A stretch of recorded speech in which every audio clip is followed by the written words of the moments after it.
exclusive fireside chat on trends in media between Geo Platforms Limited's Saurabh Sancheti, the group CFO, and Mr. Anil N.M. Wanvari, founder, CEO, and editor-in-chief, IndianTelevision.com. I would like to welcome both of you guys on stage, Mr. Saurabh Sancheti and Mr. Anil N.M. Wanvari, for the next fireside chit-chat, or I would say the discussion on trends in media. May we have a huge round of applause for both of them, gentlemen.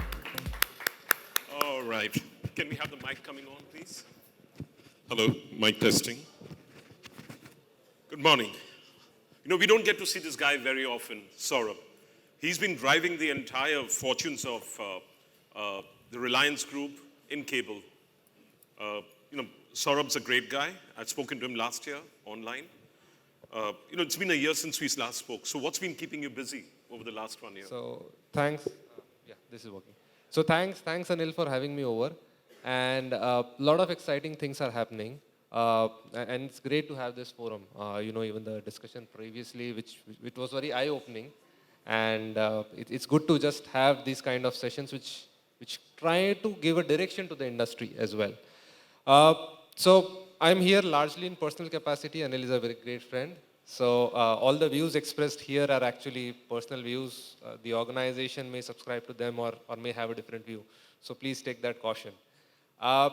Over the last 1 year, a lot of things have happened on the media side. Yes, you have seen the transaction with Bodhi Tree and our rights bid with IPL. A lot of focus in building the next digital platform, which is there in our media businesses. In terms of our connectivity businesses, again, a great year it has been. We have exceeded all our plans. And what we are also doing right now is working towards bringing 5G to India and accelerating that further. And I'll talk about that also. And on our digital businesses as well, of all the exciting products we have on our AR/VR, so our product is now ready for beta trials. So that, as well as a lot of other businesses, there are a lot of things. So yeah, it has been an exciting year, and that's what keeps me engaged, because there's always action and great learning as well. Yeah, so the troubles that are going on in the world across, there are lots of troubles going on in the world. Inflation is going sky high in terms of in several markets. India has been protected in a way. Yes. On the blockchain side, things have changed. As of last week, we had the collapse of FTX. Is that impacting what's going on as far as you're concerned, or it's business as usual? I think, Anil, the way in which we approach business is, having a very long-term view. And what that does is, therefore, a lot of these flashy things don't attract us much. We are very fundamental focused. Because there's a very famous saying which we believe in. When the tide goes away, everybody knows who is swimming naked. So that's well said. So we are the ones who are very clear. We don't want to ride the tide. We want to build a fundamental business, a strong business, which is solving a problem for consumer and solving it in a sustainable way. If all these businesses which either are jazzy because there's a lot of investor attraction there, or which is because I'm selling something 90 cents a dollar and deep discounting and unsustainable. We don't believe in those models. We believe that over long term, if you generate sustainable value for the consumer, naturally you will generate value for your business as well. And that has been a fundamental belief. Rethink everything at a fundamental level, what it is changing, and doing it for the user. Fantastic. Now I'll get on to media. I just wanted to begin with that because that's something which is concerning a lot of people. Overall, television was a new kind of a function for you. What are the changes? You'll have a different view from the outside. Now you're running the digital and the cable side. So in your eyes, how is the overall linear TV distribution landscape change, and how is it changing in the wake of bundling of OTT services which are available now, but bundling is still not happening to that extent as it should. Yeah. Like a broadcaster can't bundle with his own OTT service, but a cable guy can do it, and a DTH guy can do it, and an aggregator can do it. So what's the winning strategy? So I think that's a good question. The panel discussion previously was also quite informative. And this is one thing which I believe in India. India is such a large market, you have a market for everything. It's 1.3 billion population, 300 million plus homes. You want to have the most premium service at tens of thousand rupees a month, you get homes for that. You have an absolutely free service, you get tens of homes for that. And usually, therefore, we see it's good in a way because it gives a lot of chance for different kind of businesses and business model to coexist in the same market. And therefore, it's baffling to people who don't know India closely. But at the same time, what it does is, scaling up in this market is definitely hard because you have to have one common factor, which is just uniting everything together, which can actually address a larger set of population. And that's what we do at Reliance and Jio, try to see what is one thing which we can fundamentally change. Now, coming to the linear TV distribution and how things are moving here, I think, while a lot has been talked and said about cord cutting and all the different things which are happening, there are two important things which I would like to highlight. The first thing is that for all said and done, the connected TV market in India is less than 10% of the homes, less than 10% of the TV owning homes. It's much lesser as compared to the overall household. And therefore, that as a phenomena is there, but it should not be worrisome. Uh, if really I believe in the conventional media and distribution industry today, what should be worrisome is how the time and attention is going to the other internet platforms. See, our industry is a very interesting industry where, you have multiple layers and multiple legs of distribution. You have, the traditional broadcaster, MSO and LCO leg as one. You have the DTH, which is trying to directly reach to the consumer. You have broadcasters who are trying to throw in their own OTT and build a D2C business. And in all of this, between all of these players, there's a lot of conflict. And what happens is, the share of the pie, we are trying to figure out how to split the pie, but the share of the pie is more shifting towards the large internet companies and platforms. I mean, think about this. Almost 3 to 4 years back, the time spent on TV was 4.5 hours or almost 5 hours. And that has gone down drastically. Now, it's not like, consumers have stopped consuming entertainment. It's just that they have moved to alternate platforms. The usage of YouTube and all these platforms is at an all-time high. And all of that is actually fueled because they are able to serve to the consumers. And somewhere, the industry is caught in a logjam. So we need to solve for, at least be united as an industry. That's the first thing which you need. And there are few things which we need to solve for. But I'm more worried about, whether the industry comes together or is always seeing each other in suspicious eyes. Yeah, but hasn't that changed? If you listen to the last panel, there's a lot more coming together of the industry. There's conflict has reduced to a large extent. Yes. Have you seen that happening, or have you seen, because that's what there's collaboration happening, and what the last panel said, that should we have regulation going away in the next 3 months, you'll see drastic changes in the linear TV distribution landscape, as well as in bundling and everything else. They'll start solving for the consumer. The consumer is really confused because he has so many options. Whereas if you bundle together, life becomes easier. So I think it's less about bundling, and so I'll put it two ways. The conflict has reduced for sure, but has the trust gone up dramatically? Okay. Do we trust each other? And the answer is not to the extent which we should be, because the real threat are the internet platforms, sure, which are eating away the attention pie. Now, coming to the whole thing about regulation and this thing, I'll say and this is just one of the fundamental learnings which I've had. If I reflect back on all my experiences in life, linear TV to OTT, for example, it's a transition which we say it will happen. Technology is there, everything. But somewhere in India that is stuck. And why that is stuck is because we forget a very fundamental piece. We say that, okay, this is a new technology, I'm giving so much originals, why shouldn't the customer pay? But if you change the technology, just because you change the technology does not mean economics changes. The overall share of wallet which entertainment has to get is the same from user. And so for example, we just say that, okay, more or less OTT is in parity with pricing in terms of linear TV, but But we forget one important thing. Today, what consumer pays for linear TV, the connectivity is free. When he takes OTT, he brings it on his own, and that 300, 400 extra bucks is something which he's doing.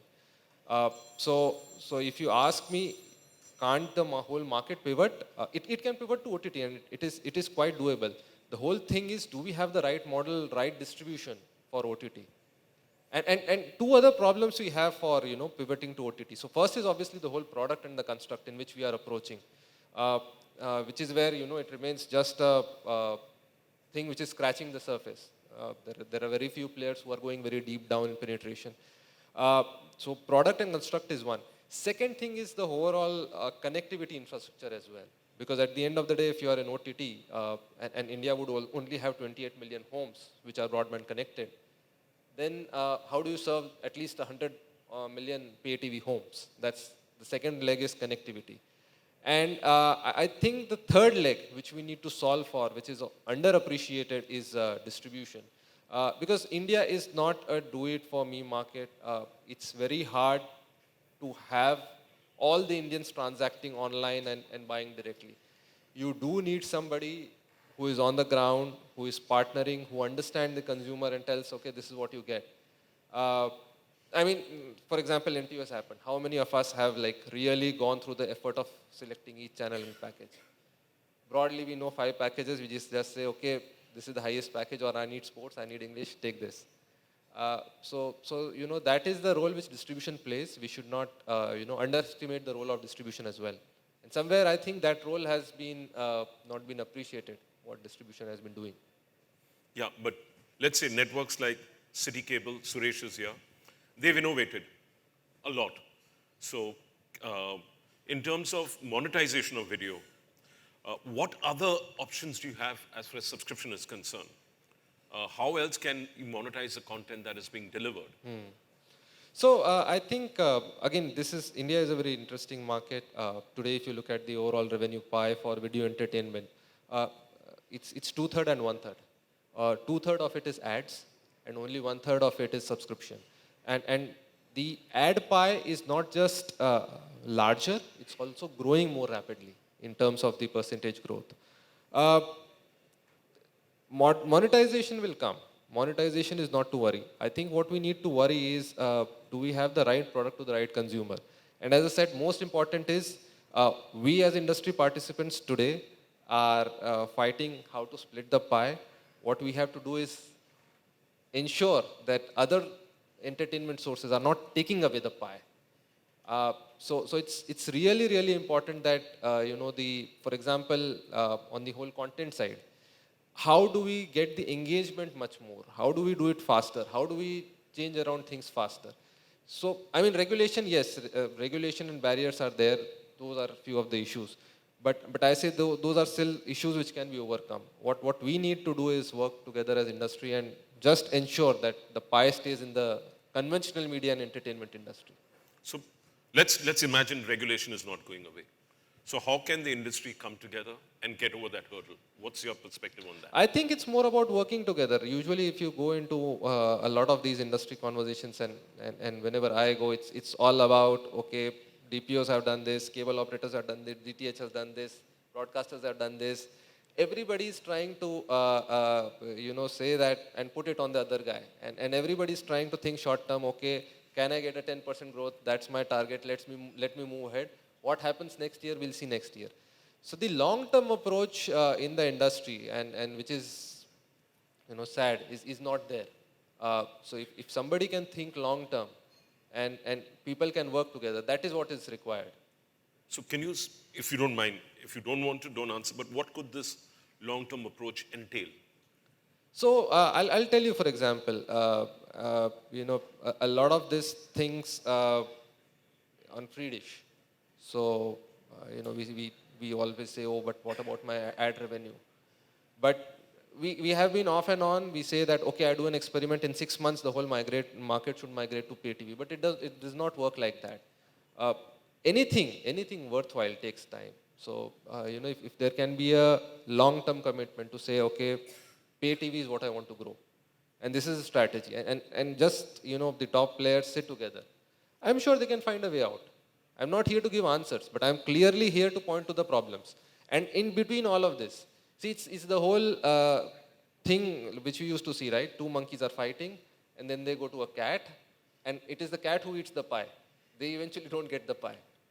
So eventually, it should not be so happening that, especially between the broadcasters and the distribution players, that trust should be there to work together and grow the pie of pay TV market. And it's fairly doable in India. Okay. So we had one of the audience members saying that he doesn't get a bill as yet. Correct.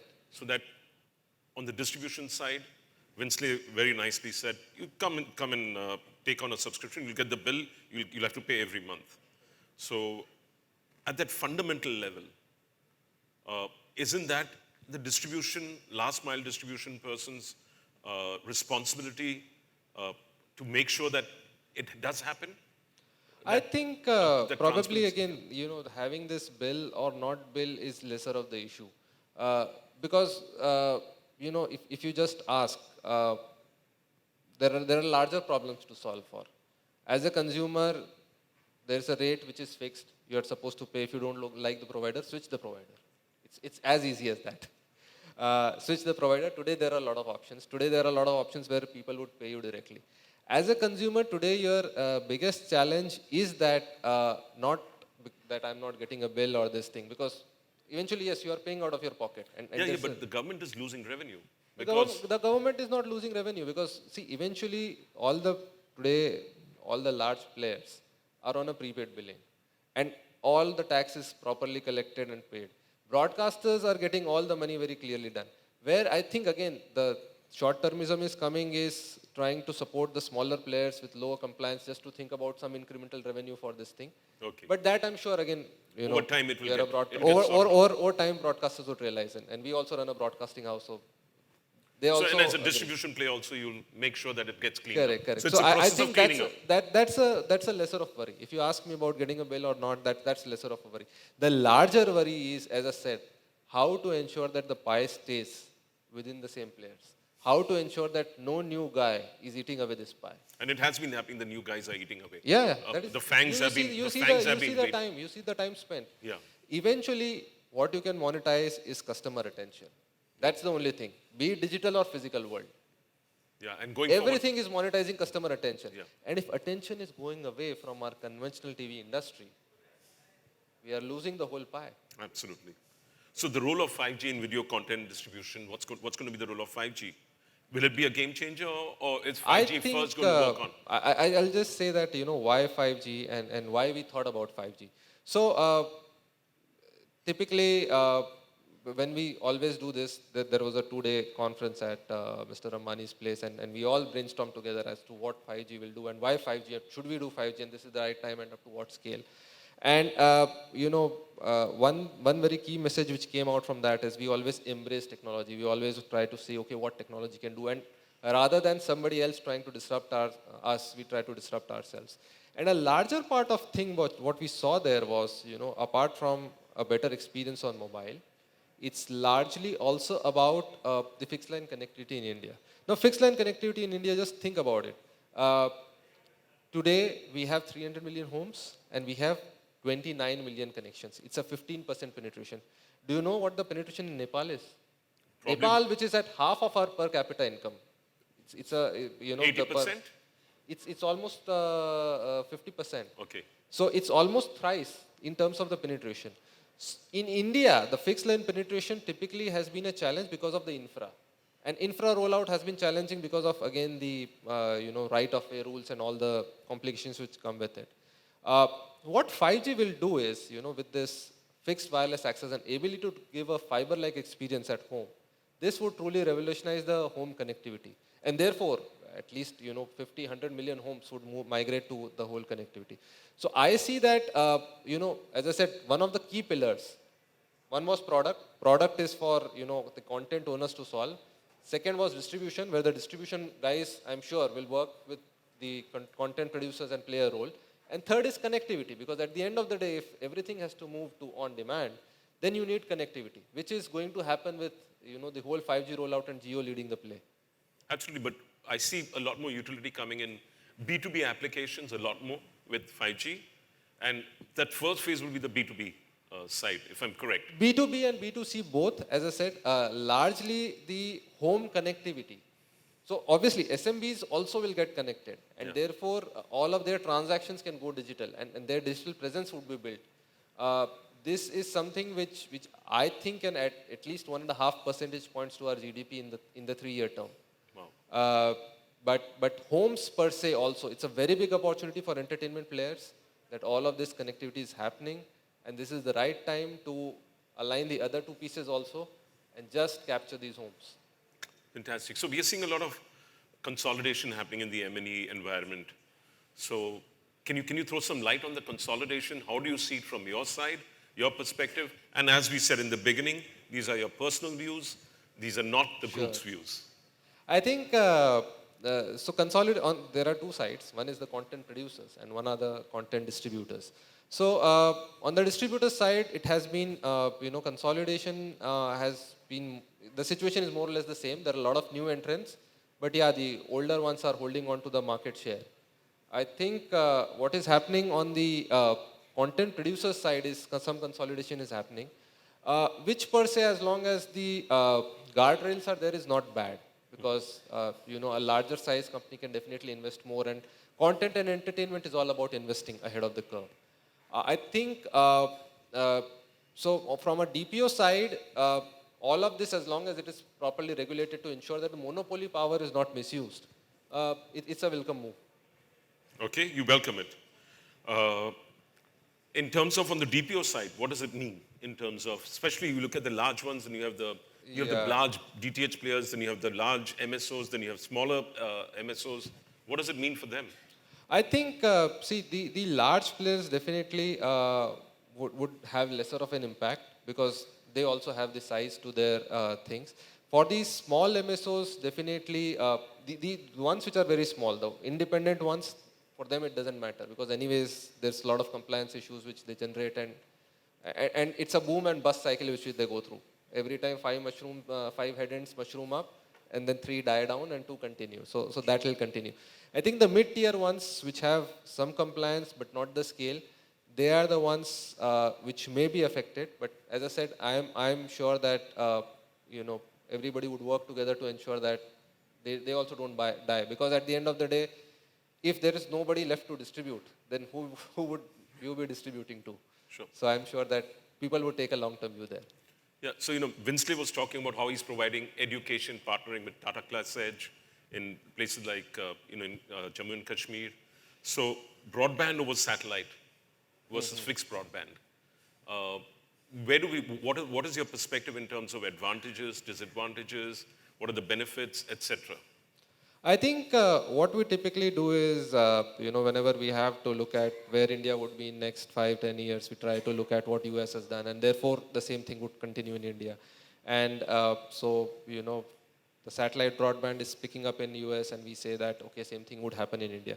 Now, a few facts which are very important for us to appreciate in Indian market. Barring few remote regions, every 10 kilometers you find a village and a settlement. You do that in US, for example. There would be hundreds of kilometers, there would be no inhabitants.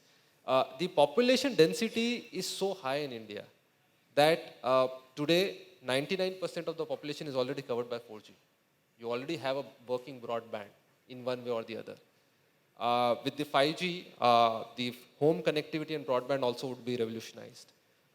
Satellite is a good solution if you are in a remote area which cannot be served and which is unconnected, which was the case with US.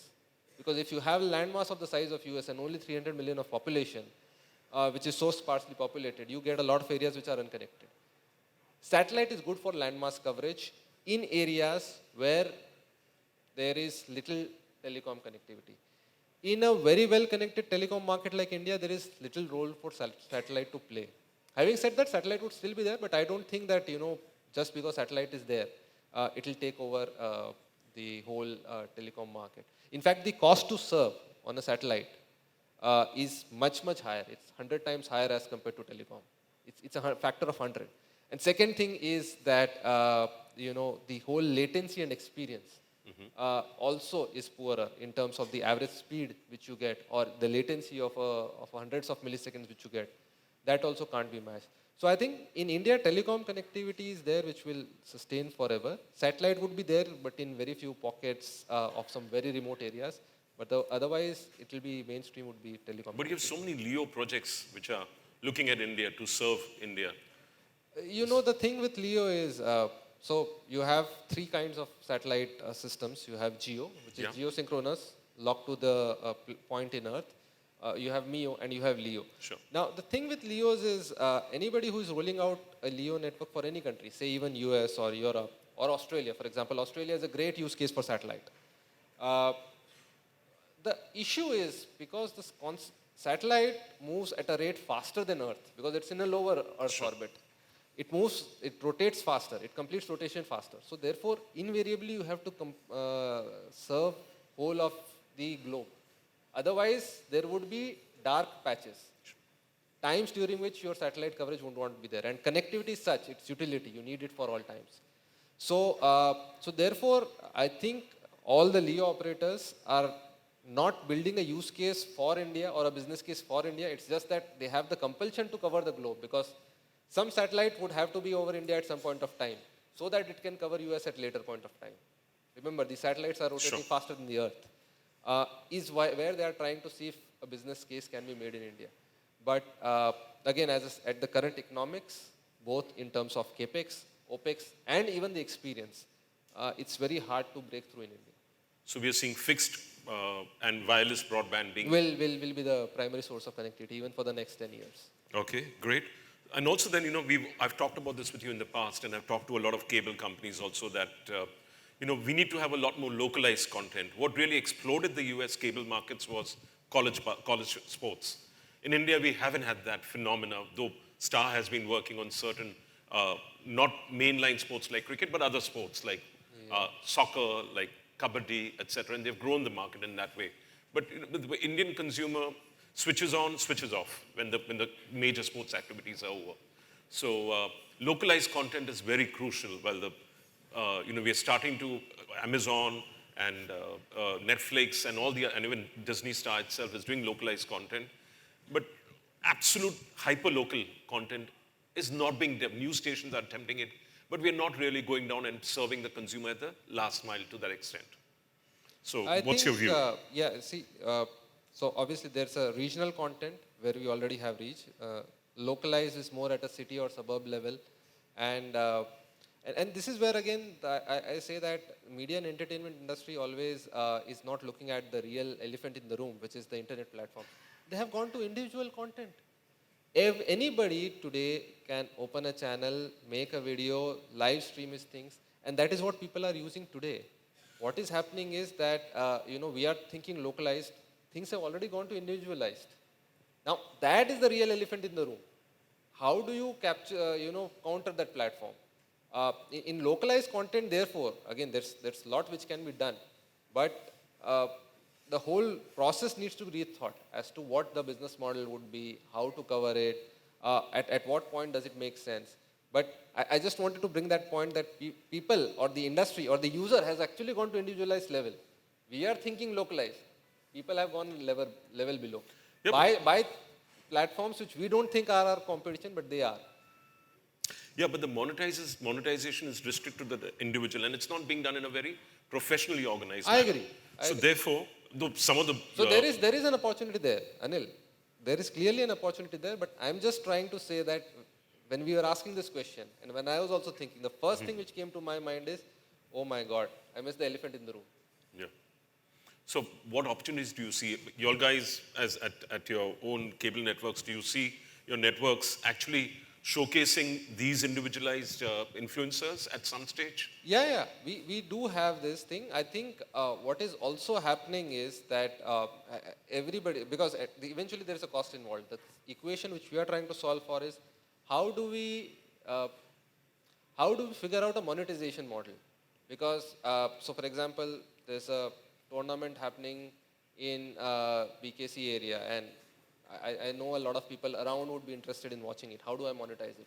Can I put a subscription model on top of it? No, I don't have that. There are regulations there. Can I have an ad model? The thing again there is, without having a proper, say, rating system and to build up rating. How do I do that? So I think those are the few things which we are challenging, but that can really go big. Yeah, because there's a solution that Peter is offering for geo-targeted advertising from Broad Peak.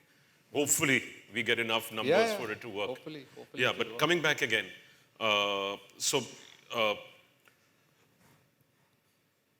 if you're bundling a linear television service along with OTT platforms, in what the MOSs are doing currently, to tackle the cord cutting and the cord nevers which are there. Some of the guys, youngsters, are cord nevers.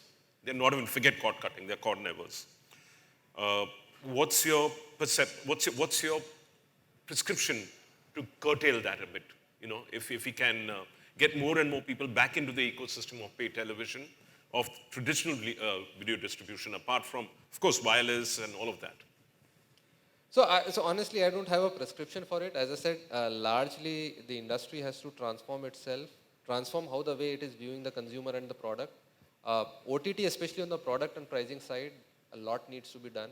A lot more bundles, going deeper, pricing at the consumer end, which is at parity. Because at the end of the day, if it is at parity, including the connectivity cost, that is when the things would move.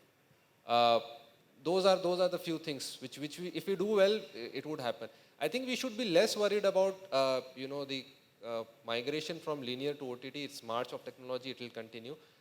As I said, I am more worried that we lose the pie.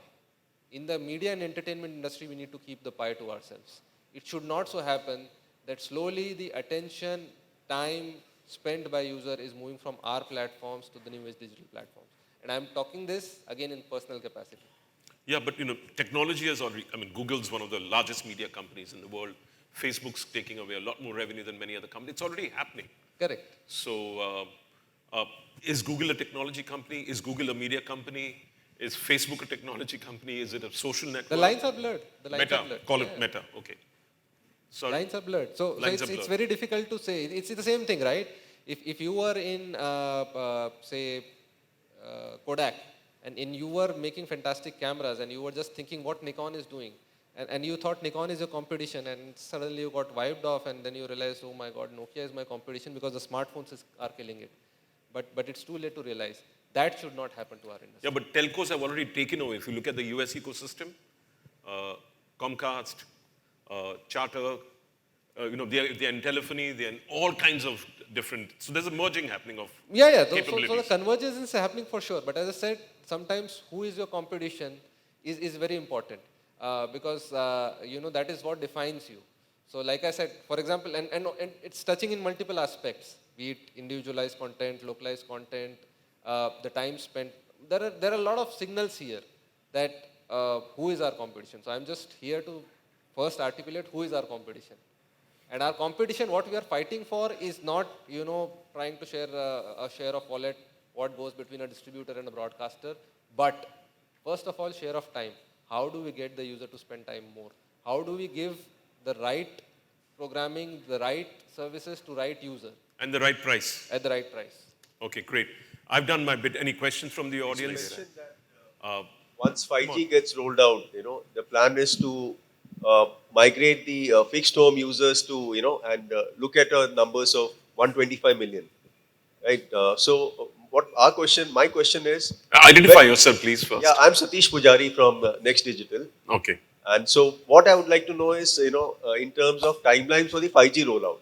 So when do you expect, there was a launch recently of 5G. So when do we expect, 5G to reach out, and what's the plan? That's what I would like. So probably in the next 18 months, it will be there in every district, every taluka, every tehsil of the country. And there'll be strange partners. A cable network could be a partner in this. Yeah. There'll be strange Everybody's partners. a partner. Yep. See, we are very clear that we want to expand the pie. We want to get consumers' attention. We want to work together on that rather than compete, cooperate, and increase the pie. There's a mic needed over there. Not education again, that's been answered. Education on 5G, no. Can I take the question? As my question about the capital raising, as the Jio platform has raised capital from Abu Dhabi and Facebook. No, again, this is, you're okay with the question? I don't, but let me. So I am part of the FICCI and we went to delegation overseas. So what kind of future overseas partnership you are looking for, which can help your business model as well as also Indian consumer can also get the advantage? Yeah, so I think we are working for consumers. We are open to all kinds of partnership. But having said that, we are waiting for none. We believe that whatever we have been able to create for the consumer so far, largely has been in-house and reimagining things. Last one more. So One but- last but yeah, we are question. open There's to a all gentleman here. So, Saurabh, this is Sarveshwar from iVideo. And we saw your vision in India Mobile Congress, how Jio is really working on the convergence of technology inside the houses. My question is, do you think it's also going to be automotive in future as 5G is coming? Sorry, when you mean automotive as in automotive Infotainment. Sorry? Automotive infotainment. Yeah, in automotive infotainment. Automotive infotainment, yeah, that can be one of the use cases which is there. Okay. Yeah, there are enough companies. So is that coming through 5G or do you see some other things coming? Yeah, so there? 5G is an enabler, right? Connectivity is always an enabler for use cases on top. Okay. Thank you. So there's a company in Europe, 3SS, which is working in this area in France. Even iVideo is working in this area and we are associated with Jio as well. So Saurabh knows this. Thank you. Sure. All right, one last question now. Yeah, I am Ronak Maheshwari from Extreme Internet Exchange. My question is generally about the 5G industry. Do the 5G providers expect that Indian consumers at large will pay 100 rupee extra for 5G connections? I don't want to comment on that. Yeah, no, there's no comment, but I personally believe that I think they will. There'll be the top strata which will not care, the middle strata will not care, maybe the lower strata, they come up with special packages. Reliance is known to disrupt the market. For all you know, we don't know. Mr. Ambani is known to disrupt. I'm not going to say anything for you, yeah. I don't know. Absolutely. Thank you very much. It's been a pleasure Thanks so talking to you, much. Saurabh. Thanks, Thank Anil. you very much. Thank you. Thank you so much, both of you gentlemen, for such a great conversation.